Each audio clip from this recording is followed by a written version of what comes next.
National Treasury says the $750 million it borrowed from the World Bank will help protect the poor from the effects of COVID-19 as well as support economic recovery from the pandemic. The money will be used to support the implementation of the Economic Reconstruction and Recovery Plan.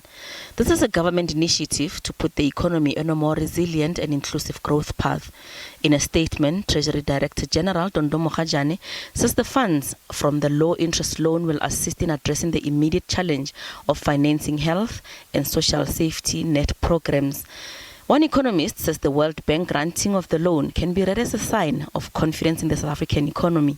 It's the underlying subtlety insofar as the World Bank is willing to lend to South Africa any amount that signals it is more or less comfortable with both the ideological and practical implementation of South Africa's fiscal policy. In other words, the World Bank is also signaling that it believes South Africa and its new finance minister in particular will pursue a consolidated fiscal path over the coming years.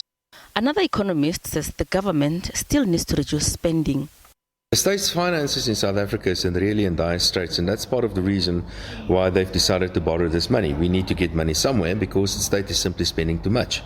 And I do know this money is intended to be used for COVID reasons, but the reality also is that once money falls into a big pot, it can be used for anything else basically.